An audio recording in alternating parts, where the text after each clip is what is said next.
Yeah, this is a podcast of Nathan, Nat and Sean. Let's go! Hi, everybody. Hello. Hey. We caught up with Joel Corry today. Yeah, we did. We also discussed the dangers of text messages in this day and age. Hey, Mark McGowan. Colin Young joined us. We talk about a new doco series behind the scenes of AFL contracts. Nathan tells the most interesting story of all time. I know. It was very good. And things that can go wrong when you're doing a presentation or public speaking, like, an owl crapping on you. This is Nathan, Nat and Sean. I'm sure everyone would have seen the footage yesterday of the press conference happening in Queensland when Deputy Premier Stephen Miles went to answer a question about flood subsidies. Yes. It's important stuff. It is very important. Very important stuff. conversation. And as we have Fiona Perry over here, they've got a guy named Mikey who is the Auslan interpreter. And as he was talking, as he was doing his interpreting, a bird which looked like the size of an emu from what was coming down, end up pooing on his jacket and his forehead. Post 2011, there was a program that the state government. Oh no! Oh, Mikey! Sorry. Take your jacket off. Continue. Uh-oh. Oh, how can you continue? He took his jacket off. Oh no! Has anyone got some tissues? Hey, this is on you, mate. Oh, there's a hanky. Here we are. Thank you. That's good. I'm going to answer quickly. Okay, It was everyone. everywhere. It was all Kudos. over his There was phone. a program jointly funded between the You keep state going. government. Kudos to the lady who had a hanky. Oh, that's really nice. It just takes me back to Yeah. when that Yeah. that bird pooed on you, Nath, when we were at the Fremantle Arts Centre. Anna Gare's book launch. Yes, Sean, but luckily for me, that was just like I think it was like a seagull or a pigeon. They have confirmed that the bird that pooed on Mikey was indeed an owl. That's a big poo. Owl? And you know the thing about They're an supposed to owl be is? wise. They know better. It's time to make up for missed holidays with whatif.com. Book spa suites, jet skis, maybe even a safari. Plus, select hotels are fully refundable. Booking cancellation windows apply. What if it's Aussie for travel? Check government advisories before booking and travelling. Yesterday, the Auslan interpreter for Queensland, he's our Fiona Perry, basically, he was crapped on by a bird during a press conference. An and owl. All of the... Goddamn The owl. fact it was an owl is an important It's detail. so You're funny. right. It just makes it funnier that it was an owl. And of course, all the cameras in the world were Yeah. focused on him, which means that we got to see it in Technicolor glory. We are talking about what can go wrong when you're making a presentation. It reminds me of one of my mates, Ash. He was doing one on CPR. Anyway, Yes. he was up the front doing the talk. Then you have to get down because they've got the plastic doll thing now. Yeah, Annie. You've done it? Annie. Yep. So you get down on Annie and start doing Pumping the away. breaths and pumping away. That doesn't sound too good. Yeah, I'd write this story up. Anyway, when he was down doing that, he was pumping the chest and farted at the same time. Oh. But then had to go along for the next 10 minutes just Did he pretending bl- he was he making blamed his that fart on note. Annie, didn't he? Yeah, it was No. like, Oh, she's alive. he's making some noises with his mouth. Just like, just like it was a joke, haha. But no, it's a real one. Now, remember when we were at a nightclub dressed as superheroes Yes. on stage and we just Yes. finished doing thank Yes. you all for coming to this party and blah, Yes, blah, blah, I do blah. remember, Nathan. And what happened to you? Well, so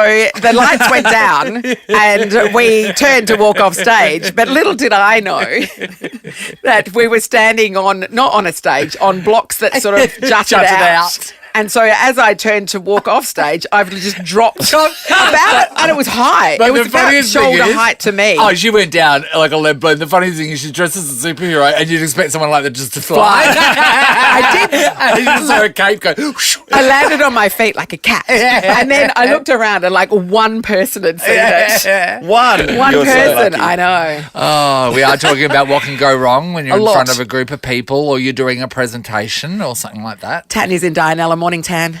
Morning. How are you? Tanya, What we're happened, good. Tanya? So as part of my training, I had to do a presentation in front of all of the staff members and do it with a PowerPoint. So I bought a really nice white blouse that I was wearing, and that morning on my way to work, I went to get a large coffee. And just before the presentation, I was really nervous, and I didn't realize that I spilt a whole lot on my right side. And I was doing this whole presentation facing the PowerPoint, and then right at the end, I was like, oh, does anyone have any questions? And someone, looking directly at my shirt, asked me, so how long have you been at work today? And I realised that I had this huge coffee stain. Oh, so you didn't realise at all that you had a big brown coffee stain down one half of your shirt? I had no clue because I was wearing a coat over it the whole day until the presentation. Oh, so the presentation was late in the day as well. Jan. Yeah. Didn't you at one stage have a hot, wet boob? And I spilled coffee on myself last week as well, like in the car, all over my leg. And it's like the smell of coffee was just like, that's all I could smell. I went and bought a new outfit. But you also feel it. Also hot and wet. Yep. But she was, she was thinking about her presentation. Exactly, Sean. When professional women think too hard, their boobs go numb. It's a fact. Everybody knows that. Okay, pick up a book. Erin's at the Vines. Hi, Erin. Hi, how you going? Okay. What happened when you were doing a presentation? So I do this for a living. I'm actually a trainer. Yes. And so I was doing a presentation once in a school auditorium, and I was up on stage and I'm talking away and having a great time. And I sort of stopped to pause to take a breath, and I heard this weird noise, and I was like, what on earth was that? And instinctively, I've just sort of stepped to the right and kept talking, and it wasn't even 30 seconds later, there was this almighty crash, and one of the lights from the roof had fallen, like the stage lights, and it landed right where I was standing. Erin! As it landed. But it gets better.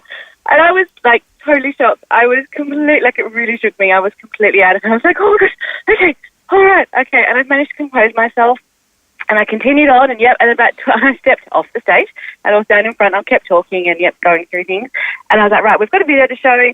Can we just get someone to press the screen? The people, because it wasn't even like my school or anything. And they pressed the button to release the screen, those projector screens that come down, like the mechanical ones. Yep. And I don't know what they pressed or what happened, but as he's pressed the button to unravel it, it malfunctioned or something, and it's just unraveled all at once, and it's come down and hit me on the head. It feels like someone of that thing was trying to kill you. Yeah, no doubt. But that's how people get killed on stage. They drop a line on their head. Yeah, Erin. Or someone's after you for sure.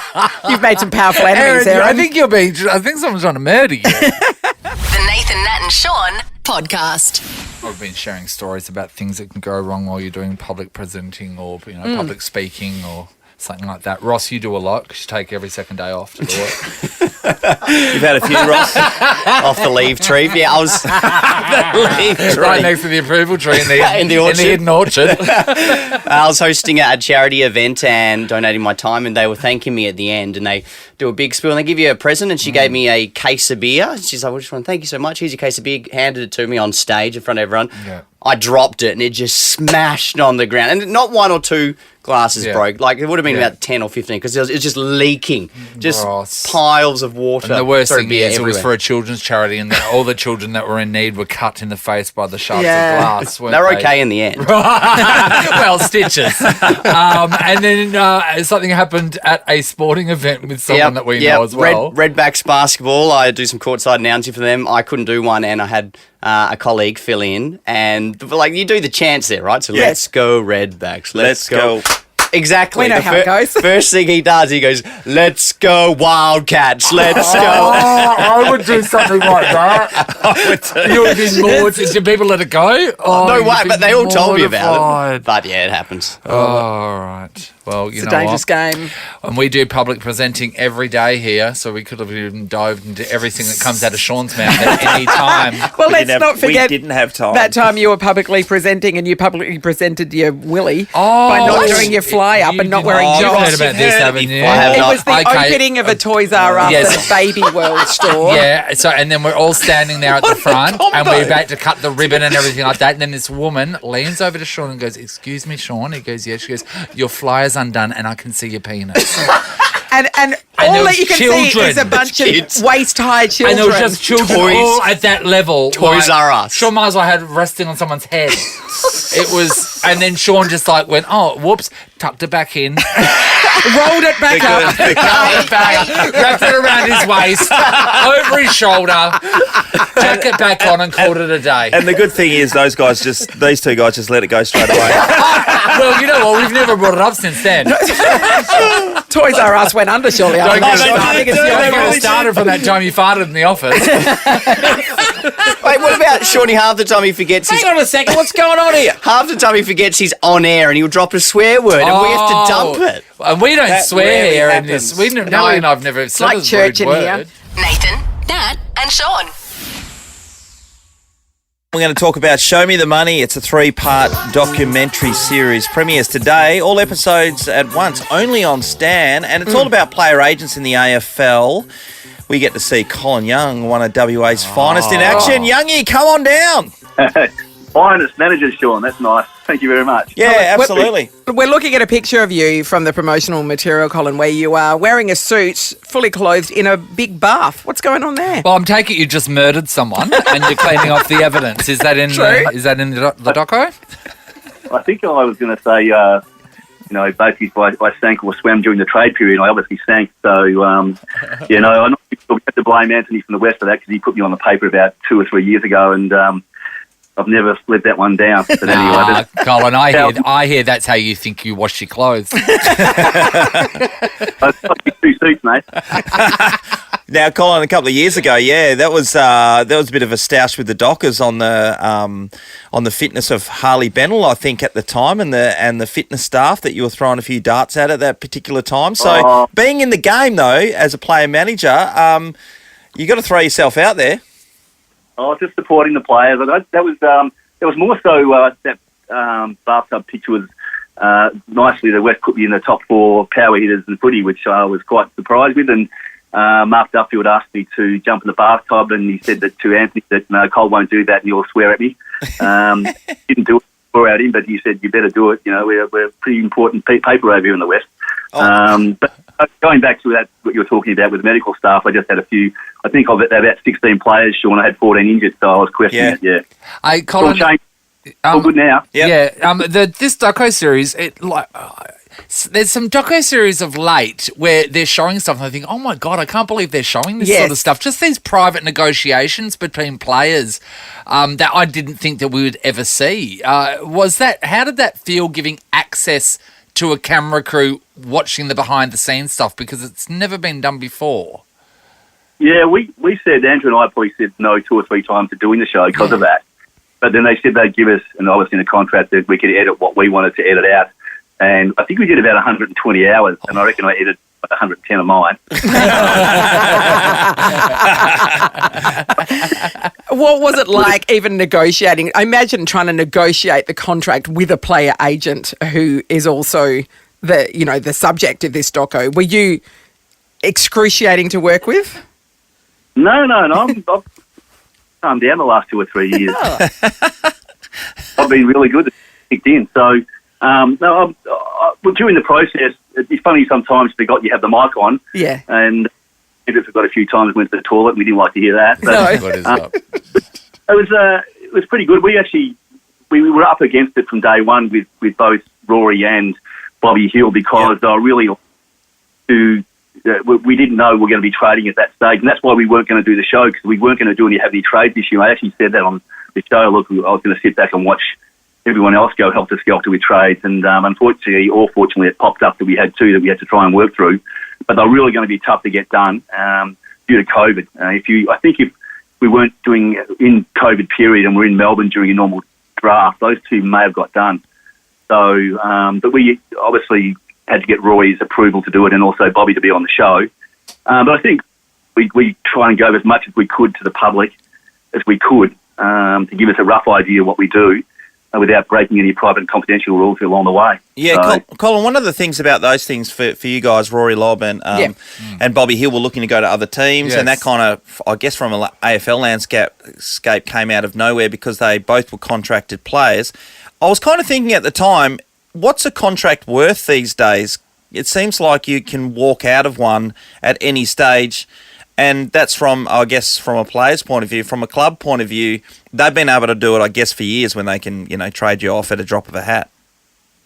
Yeah, you're right. It still is worth having a contract for sure. But if you're actually honest and open, the year before we traded Zach Langdon from GWS to West Coast, just as COVID hit, we commenced the trade period talking to GWS and why Zach wanted to go back to WA.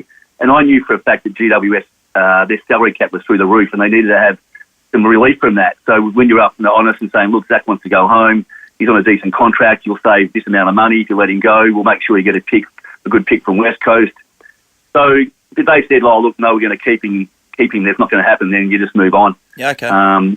you wouldn't go forward with it. So we thought, Roy's came in on the second day of trade. Like it's through both. I'm actually just meeting with David Walsh now from Fremantle downstairs at the hotel in Melbourne. Yep. And it's through both him and I that the GWS asked about Laurie 2 days into the trade period. We only had a few days really to get going on it. So we're uphill all the way. Roy knew it. The club was great. They knew that the reasons why Roy wanted to move at that stage. And if it didn't happen, they were great to have him back, and they've been fantastic for you. Hey, Colin, when a player rings you and says, hey, look, I'm not happy, I want to be traded, I want to go somewhere else, I want to go home or whatever it might be, to you, is that like, oh, God, or are you like, right, roll up the sleeves, let's get to work? Do you relish that sort of negotiation? That is one of the exciting parts of the job to get done. Also, it's not crazy, don't get it done. But it's sort of like a process over 12 months. Like, we're in Melbourne right now, and I, and we're meeting with every AFL club. And like yesterday, we met with 3 clubs, and we asked them what they missed out on the trade and what positions they're looking for this year in the trade period. So one club say we need a rough forward, or we need an X-factor small player. So we get an idea right now what clubs are going to be looking for to trade period. We go to our list of 20 players who are out of contract this year, and we go, oh, geez, we think that he's probably not getting a game. And during that, every 3 or 4 weeks when you meet with your players, you sort of get a feel, look, I'm not happy, I'm not getting a game, or I want to move because my partner wants to go interstate. So you sort of get a feel on. And the longer the period we have, the better it sort of, I think in one part of the show I go, done, win. That's because we had, 12 months of getting the job done. It's very hard to get trades done with 4 or 5 days. Okay. So, Colin, has any of the players that you've represented ever said, show me the money? Yeah, Sonny Walters. So you did. You showed him the money. That makes sense. Yep. And he deserves it. Yeah. He does it really well too. He's a beauty. Yeah, and that's great. Sonny, every time you ring me, finish our conversation with, Cole, show me the money. Yeah. And how many times have you said the phrase, you had me at hello?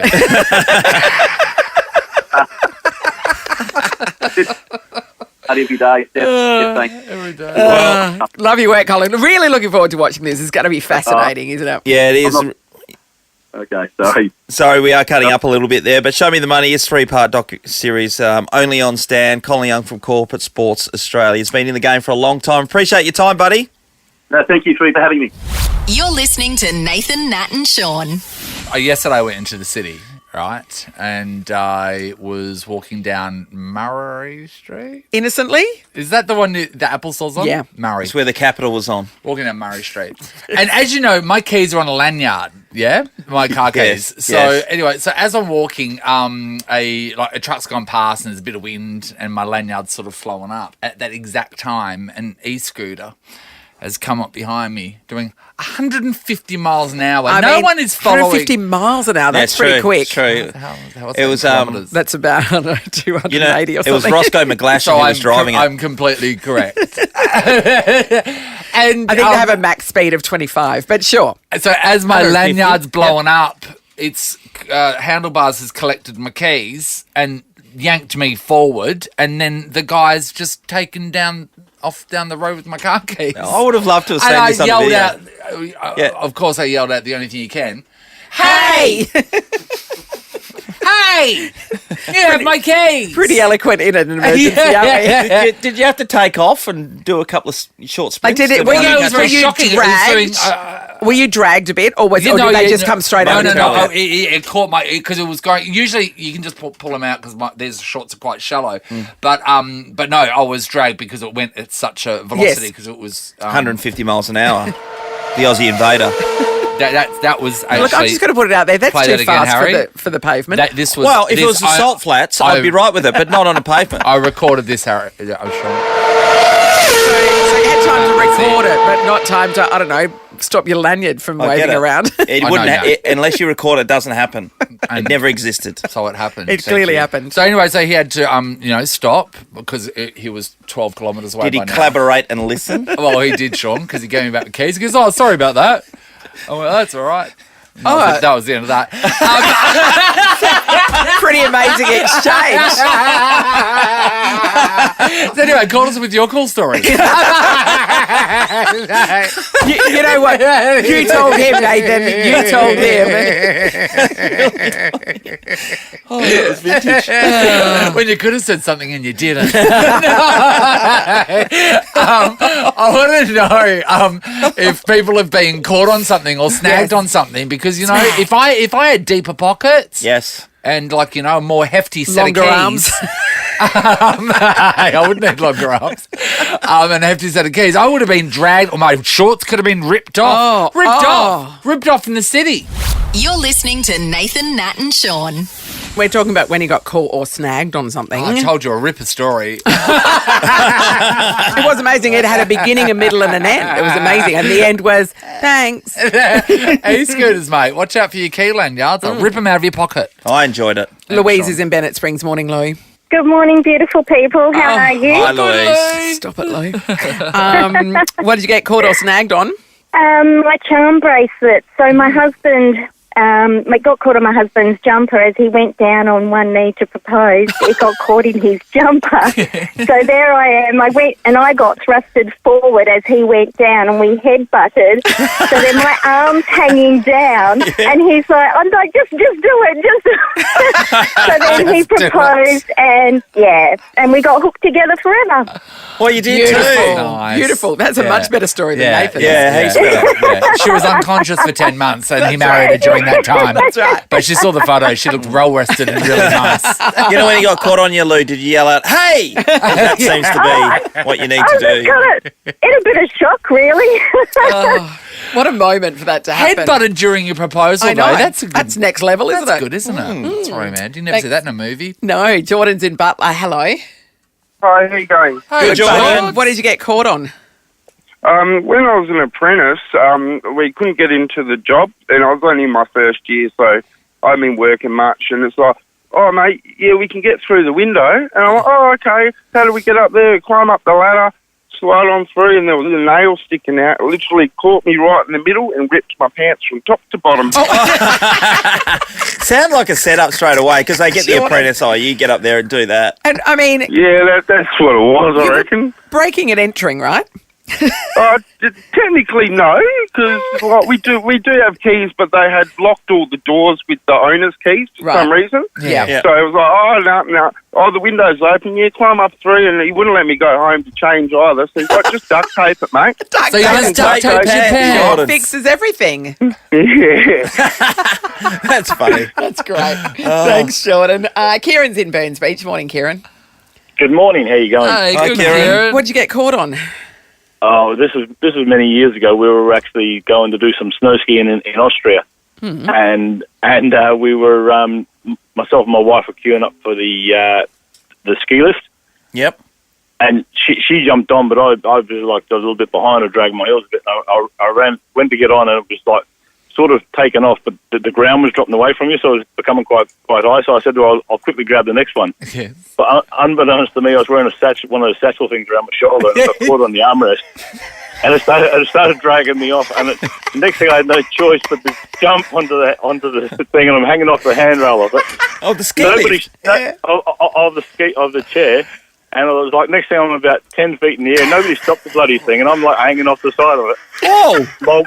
My wife is absolutely like pissing herself laughing, and I'm like hanging on like near death, and managed eventually to try and drag myself onto the thing, and the whole time she's like killing herself laughing. The people behind me are like just in awe, just watching this thing going, oh my God, look at this here. Nobody stopped the thing, and No, you can't stop the ski lift. People need to get to the top of the mountains. This is like a James Bond film. Exactly. Yeah. But you know what? We've just stumbled onto another danger, which is the danger of a man satchel. They are dangerous. It's a dangerous accessory. Don't combine a man satchel and an e-scooter. Anything could happen. Oh, my God. Nathan, Nat and Sean in podcast form.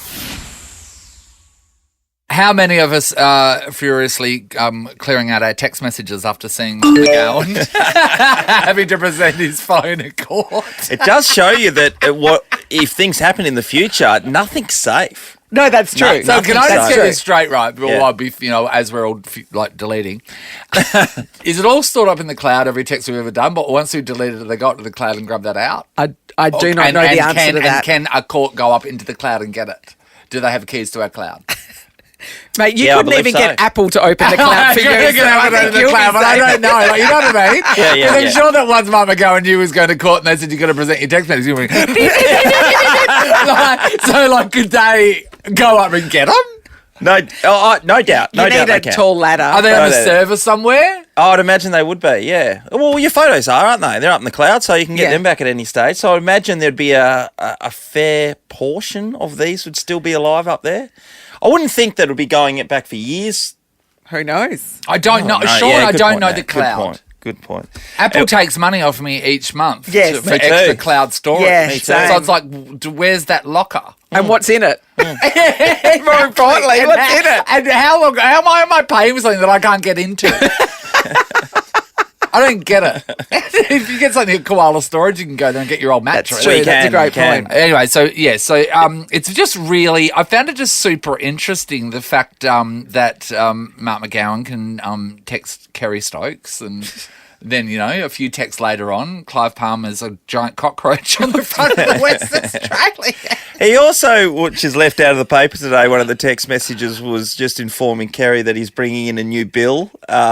Just to and then once it goes through, I'll let you know. I'll bring you back. Like, it's just. I mean, but that's the way it runs. Yeah, it gives you an insight into the way that politics and big business work together. Yes. There's no doubt. We always suspected it. That's the empirical proof. It's pretty embarrassing. I mean, but is it? Well, yeah, I reckon it's super embarrassing. I don't think it's embarrassing. I thought, maybe some of these texts. I mean, this is from John Quigley. I've been awake since 4:15 a.m. thinking of ways to beat big fat Clive. The turd, a poison pill for the fat man. This is some of the things that he said. So he's the Attorney General, isn't it? Yes, Okay, yes, right. yes. Yeah. I think it doesn't show any impartiality. And what do you mean by impartiality? Well, because you're the Premier of the state and you kind of just you're dealing with one of WA's richest men, and there's a bit of coercion's probably over the top, but there's a bit of play.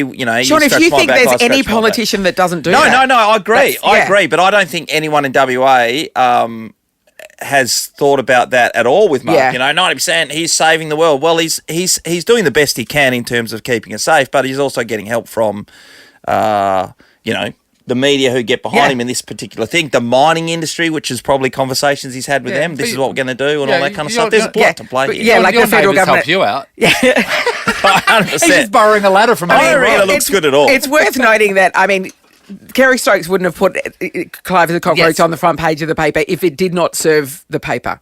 So he's not going to do something to his detriment. It's always going to be about getting readers to buy this. Yeah, absolutely. And getting clicks on websites. And it also helps. And it also helps. 100%. Extremely with Mark. We generally, I don't know everyone, but I'm guessing most of us don't really like Clive Palmer. No, that's right. It tapped into the state vibe. We were happy to see him as a giant cane toad. That's right. Don't say that, Nathan. He'll sue you. But my thing with this is, I wonder if I'd be more enraged if it wasn't someone that I'd agree with most of these things. Yes. You know what I mean? Like, if he was saying these things about Jessica Malboy, we'd be outraged. Oh my God! Yeah, I think I'm saying I was happy with the target. It's a popular opinion. Now, guys, pick up our phones and let's continue. delete. This is a podcast of Nathan, Nat and Sean. We're going over to the F1s right now, and Nikita Mazepin has been dumped by his F1 team, Haas, H-A-A-S. I love the spelling of that. The ice cream place, Haas. That is, Dargan. yes. Yeah, well, half of the Dargan, Haas and whatever. Who races for the Dargans? Oh, I haven't done the research. You never do the research, Sean, is a problem. So anyway, Nikita's been dumped because he's a Russian. Oh. He's been replaced by Kevin Magnussen, and Nikita's not very happy. This is Nikita. The decision from Haas was not based either on any directive from the sports governing body authority or dictated by any sanctions that were placed against either me or my father or his company. And of course, I do not feel this is fair. Now, his father, sorry, can I just jump in, Nate? His father has connections to, is like a wealthy dude. So, he's got connections to the big kahuna. This is what's happening. Yeah. Blame Putin. That's right. If you want to blame someone for what's going on, and I know that there is going to be so much fallout for Russian people that have got nothing to do with this situation at all, but this is where, and I know that it's probably one of the only countries, say, except for China or North Korea, that putting pressure on the government or on the leader is probably not going to be not heard. Well, they don't really care about the suffering of the people. If our people were that upset here, then we would be able to rally and get things done. Over there, they'll ignore you or possibly kill you. Could go on. But what he needs to do is get his dad to have a word, because if his dad is one of his men, Putin loves his oligarchs. So have a word in his ear.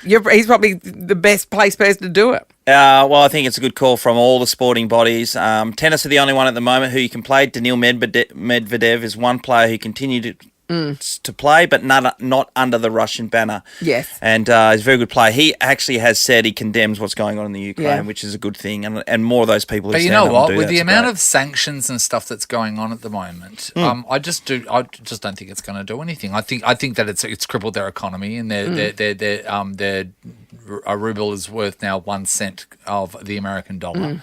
But I just don't think it's going to do anything. I just keep feeling really frustrated for the Ukrainian people, if we can just go off sport for a second here, because it's like you're in a fight and the police are watching, and we're all the police, all the other countries, and you're looking at you're looking at the police going, can someone help us? Yeah, and they're saying, here's a few weapons, good luck. Well, it's just, and I just really hope the Ukrainian people come out of this successful in some part, because I would come out with the most bitter taste in my mouth about the rest of the world standing by and watching someone do this to them. And then if Putin is successful here, who's to say we're not the next country? And what are they going to do? Are they going to stand around and watch us too? It's such a fine line, because he's got the big weapons. Oh, we understand that. Once you jump in the front line, then he starts popping off those. You're popping them off, and then the next thing is World War III. But isn't it a dangerous precedent to be setting in this world? Yeah, Nathan, I think everybody agrees. So anything like this, what you just talked about, when people are being shut down in their sports and stuff like that, I get it. If that's the pressure you have to put on, it feels like a mosquito bite in the scheme of things. Oh, but hopefully that the mounting pressure is going to have some effect in the long term. But it's hard to see that happening with Putin. Yeah. Because he's such an... I don't want to say bad things about him because he kills me. It's clearly about the ego for him. It's ego. 100% ego. Oh, yeah. But so I just don't know. Suffering of you his always people... think about the people around him, though. Surely they're going, hang on a second. Yeah, but Sean, they won't say anything, though. Because they're going to get murdered. They won't say anything. They'll just kill them. Yeah. I'm going to change pace here just for a second. If you watched the NBA yesterday, you would have seen, first of all, that Jackie Moon made an appearance at the Golden State Warriors game. Will Ferrell got out there as Jackie Moon. He's not bad. One of the great movies. He's not bad. Yeah. I wouldn't have been able to land as many shots as what he did. One of the great movies ever. Apart from that, though, the halftime show, which has been going on forever and a day, and it consists of Shaq Attack, Shaquille O'Neal, Ernie Johnson, who is the host, and then we've got Kenny Smith, who's a former NBA star, and Charles Barkley, right? So there's 4 of them generally there. Big names. I've never enjoyed the show. They ramble absolute rubbish the whole time for guys who should know absolutely everything about the game. But they went off target yesterday because, as we all know, petrol prices are a big deal. Do you know what? Compared to us, their petrol prices are nothing, but they're feeling the pinch. But, we pay way more than they do. They're like 67 cents. It's amazing. That's what they are. I know, and we're like, I drove past $2.15 this morning. And you go, bargain. $2.15. Because their price is per gallon. Yes. Yeah, and we pay I think 44 cents tax on our petrol per litre. Yep. It's insane. Yep. What we did see yesterday was Shaq Attack trying to explain how to fill save money. a tank of petrol and also save money. Have a listen. Because I told him I didn't want to get a certain vehicle because of the amount of gas I would have to spend. It costs like $80 to fill it up. And he said, then you said, when it gets to half, then you put $20, you bring it back to full. Yeah. But if I keep doing, I would have to stop off and still spend 80. No, you wouldn't. Why? You're complaining about when it gets to 0, you spend 80, right?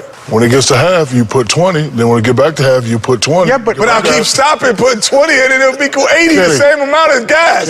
I'm driving the same amount of gas. The average human stops once a week for gas, right? With you only work here twice. You would probably have to stop maybe once every 2 weeks. Don't even try it. You're telling me that I wouldn't have to, if I didn't let my gas get down, I wouldn't have to fill it up as much? No, I'm saying you're complaining about the $80. That's what the conversation about. But 4 times 20 is 80 because I'm going to stop 4 times. No, you're not going to stop 4 times. No, you're not going to stop 4 times. Not in 1 week, you're not. Anyway. Kenny, if you let it get to 0, right? Monday through Friday, right? Then you got to pay 80 to fill it back up. Right. Okay, that makes sense. Okay, but if you let it get to half by Wednesday, then you pay 20. No, it's back it won't get to half by 60. Right, but if Wednesday it's going to be 40, and then on Friday it'll be 40. Not 40, 20. Yeah. It's going to be 20. No. Are you confused? It's going to be 20. No, I know exactly what he's saying. Half He's of 80 wrong. is 40. He's backing himself in. So there's 2 things that he's wrong about. So One is that he doesn't understand what half of 80 is. Righto. But also he doesn't understand that if you only fill up half the tank, you're filling it twice as often. Yes. Yes. But he did work out that half of 80 was 40 because he said half is 40, but adding 20 to it is where it threw him out. Yeah, but you know what? Sometimes, and we've all been there, you've dug yourself in such a hole. Yes, you just keep digging, and then something clicks and you know you're wrong, but you just dig your heels in and then hope suddenly just like a piano falls in everyone's head. We've all been there. But it's fine because you only have to stop once a week for petrol. So if you only go once a week and you spend $20, then that's fine. You're only spending $20. He's legit He's still going. solved it. Yes. So if it gets to half, that'll be 40, right? No question about it. Put 20 and then bring it back up Settle to 3 down, quarters. Jack. Stop. You can't talk any sense Right? to this man. No, if I put 20 in it, it's No. just a 1 quarter. Jeez, yeah. But it'll be 3 quarters. It'll be 3 quarters full. 3 quarters empty. That's when he got it 3 quarters right. full. That's what he figured out. So he waited the whole time and suddenly the penny dropped and then he goes, oh, wait, there, it is 3 quarters. Quick, go to an ad. And he tried to act like he'd said that Nobody from the travels beginning, more than and me. he didn't because we were there for the 20-minute journey. Nathan, Nat and Sean podcast. We've been having a bit of trouble connecting with him over Zoom, but don't worry, we've got him now, everybody. Joel Corry. Hi, Joel. Hey, what's up, guys? Yeah, we're going well, brother. You know what, Joel? You're so famous now that with those technical issues that we just experienced, we're like, oh my God, we can't keep Joel Corry waiting. No. That's how famous you are, Joel Corry. Don't worry. You can keep me waiting. So you had a banger playing as well, to be fair, so I was enjoying it. Oh, well, you know what? We've been playing all of your songs off the hook since probably the last 4 or 5 years, mate. It's been absolutely massive. Oh, thanks so much. Yeah, I mean, it's the first time I've been back in Oz since like 2 years ago, and even playing the clubs out here and seeing the records like connecting on the dance floor and the response has been absolutely amazing. Because obviously I'm from the UK, which is the other side of the world. So when you fly all the way down here and you're getting that sort of reaction, it's mind blowing. Hey, Joel, I need to ask as an over-employee about Head and Heart because we got our very own version done. Yeah, we did. Yeah, where the line "Turn up the feel good" was given to you, and you guys kindly put it in the song. Is that the weirdest request you've had? And did you know what "Turn up the feel good" meant? No, do you know what? There was a version of Head and Heart, right? But when Head and Heart was like going for the #1 spot in the UK, Jason Derulo was at #1. Yeah. And Emanike, who does the vocals in Head and Heart, recorded this whole version of Head and Heart that basically was like a kind of a diss to Jason Derulo to get him off #1. Yes. And like they were playing it all over the radio in the UK, and it worked. We knocked him off the #1 spot the next week. It was all fun and games though, but yeah. So there's been a few other versions of Head and Heart, but I love the Nova one. Don't worry. Oh, lucky. Yeah, lucky. Because otherwise this could have been a really awkward conversation. I was going to ask you to explain what "Turn up the feel good" means. We don't know. Oh, yeah. None of us know. Maybe I don't want to know. Yeah, that's true. Hey, Joel, so when you're performing, well, you're on the East Coast, as we know at the moment, but back at home and doing some of those big festivals, and I know you talk about dropping the bangers. Yeah. Are you trying? How much is it you going off inside, seeing the crowd go bananas behind you or in front of you? Oh, look, I've been DJing since I was 13 years old. It's my life passion. So I'm actually living my dream right now. And I know that's a bit of a cliche, but it's the truth. This is what I've always been like working towards. And now, you know, we're past the pandemic and live music is back and the festivals are back again. And now these records that I released like during lockdown, I'm actually getting to play them for the first time really in front of like proper crowds. And this is what I've always like dreamed about doing. Now, we do breakfast radio, so we get up super early, whereas you DJ, so you're up super late. Are you always tired? Because I look at your Instagram and I just think, I'm exhausted. I'm exhausted for you. Are you always tired? Do you know what? You kind of just don't stop. That's the key. It's like when you actually stop, that's when it kind of hits you. So like my touring is like really constant. So literally as soon as I finish the tour here in Australia, I'm going back to America for Miami and then on to Cancun. It never stops. But that's kind of like you just stay on this kind of positive energy and just go from gig to gig and loving it as well. You know, like as I said, I'm doing the thing that I love to do. So definitely just like keep it on that. But that partying, man, that partying's going to take its toll. Like those places you just named, you'd be absolutely cooked. That's the key, really, is just to have that balance of like, because I love to party, like who doesn't? But you can't do it every single night, especially when you've got flights every morning. So it's about balance. You've got to pick and choose the times where you can let your hair down, have some drinks, get on the tequila. But then you got to choose those nights where you need to be sensible and get to bed early. That's very so you're there, you're controlling an entire like gig, right? People are going off, people are getting slaughtered, chicks all over you, and then you finish a set, and 15 minutes later on, you're in your hotel, curled up on the couch watching Netflix. Honestly, the crazy life of a DJ. I'm back having a cup of tea, watching a bit of YouTube and going to bed. Joel, over here in Australia, when most of the celebrities that leave our shores have been on Neighbours and Home and Away, right? Mm-hmm. And then a lot of them want to deny their attachment to that show as well. How do you feel about always being connected to Geordie Shore? Because you're a completely different sort of person back then to the professional DJ that you are now. So is it hard for people to get past Joel from Geordie Shore to Joel now? Well, from personally, like, you know, I had the best time doing that, and I'm really grateful for that experience. Of the best memories, like in my early 20s, you know, it was a great time in my life. And doing the DJing and what I'm doing now has always been my dream and the thing that I was aiming for. And there is obviously a stigma attached to reality TV, and maybe there was a few hurdles and challenges that came up in the music industry that I had to kind of overcome. But to be honest, that was just like more motivation for me to work harder and prove myself. But I look back on that period of time as an amazing time in my life and just grateful that I got to be involved in it. Did you go on it, to get exposure for your music? Like, was that the main driving force? Or did you just go on it because you thought it'd be funny? Yeah, it was. I was in my early 20s. And it was, you know, it was good fun. I was in a relationship with somebody that was on the show. And, you know, we got to go to like Mexico and came to Australia and got to go around Europe. I mean, what lad would turn that down? It was good fun. But obviously, like, they did give me a platform as well. You know, at the time I was like, you know, DJing around the UK and doing my gigs abroad in the summer. And it definitely helped with a platform in that sense too, for sure. And Joel, you mentioned the platform, and now, you know, your whole life, travelling around the world, performing, doing things you love. Your mates with David Guetta and, you know, Jax, everybody you've been working with, collaborating with. Does that kind of blow your mind as well, you know, at that level? Oh, totally. Like, these people are people that, you know, were my inspirations, and they still are. And, you know, Jax Jones, you mentioned, you know, I've become really good friends with him, and, you know, went for dinner with him and his family and got to know him on a personal level, which has been the best part of it. And David, like you said, has become a really good friend of mine.